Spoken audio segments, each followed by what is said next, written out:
Ang unang violator ay ikaw.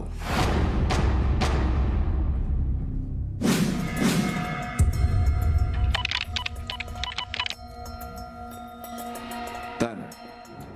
I half expected that I would be a violator. Being in here finally hit me that we don't exactly get to choose to stay in here all the time.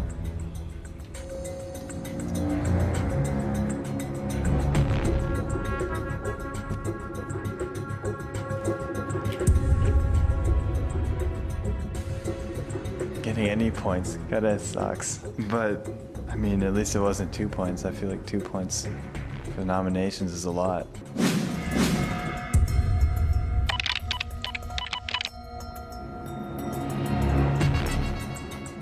Three times talking without a lapel. Ako po ang isa sa mga violators. Guilty. Sobrang forgetful po ako. Mabilis kong makalimutan ang mga maliliit na bagay.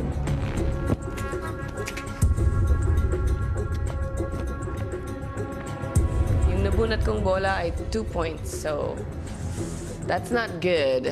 That's not good at all. Pero, lalaban na lang ako. Cora, nagpapakatotoo ka, yes. Pero, nahihirapan nga ba ang mga housemates na pakisamahan ka dahil sa sobra mong tapang?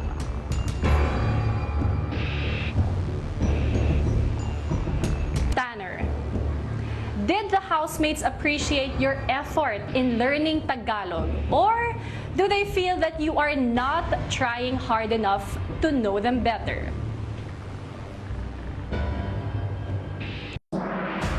Binibigyan ko po ng 2 points, Kuya, si Luis po. Hindi po siya tumutulong sa pagliligpit, Kuya. Paghuhugas po ba? Minsan po sa task, hindi po siya nakikinig. Binibigyan ko po ng 1 point si Ate Cora, Kuya. Parang may binibili po sila sa grocery na sila lang po yung nakakakain. Binibigyan ko po ng 2 points si Cora. Kulang siya sa effort na kilalanin kaming lahat. Binibigyan ko po ng 1 point si Tanner. Nakukulangan po ako siguro sa effort niya na matuto ng Tagalog para makapag-usap sa amin at makilala kami isa't isa. Binibigyan ko po ng 2 points si Ate Ali dahil po pinipili niya lang po yung pakikisamahan niya. 1 point si Kuya Luis po. Sa mga nagdaang task ho namin mas madami pa po yung sinasabi niya kaysa sa ginagawa niya. 2 points si Aura. Isang beses na patungan niya yung paa niya sa tuwalya ko po na feel ko medyo inconsiderate po yun.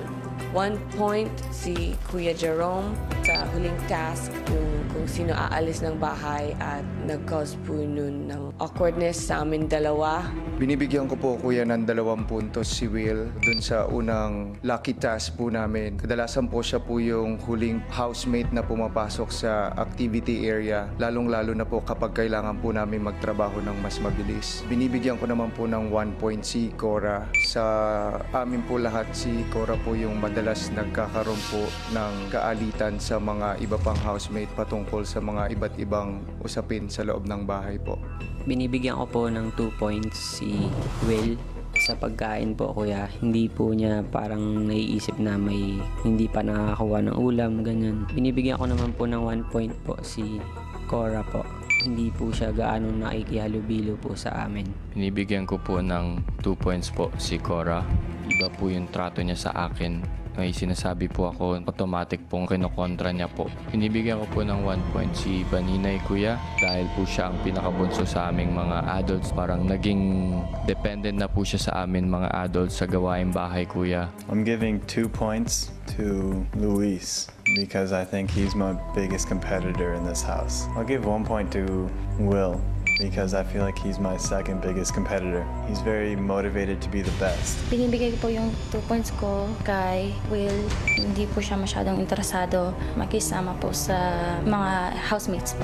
Binibigay ko ang 1 point ko kay Ate Cora dahil maikli po yung pasensya niya. 2 punto kay Benina kasi during the task, few people asked her to do something and she didn't do it. 1 punto kay Ali kasi kahit successful kami sa lucky task, I feel there were ibang paraan that she could have been better at being more authoritative.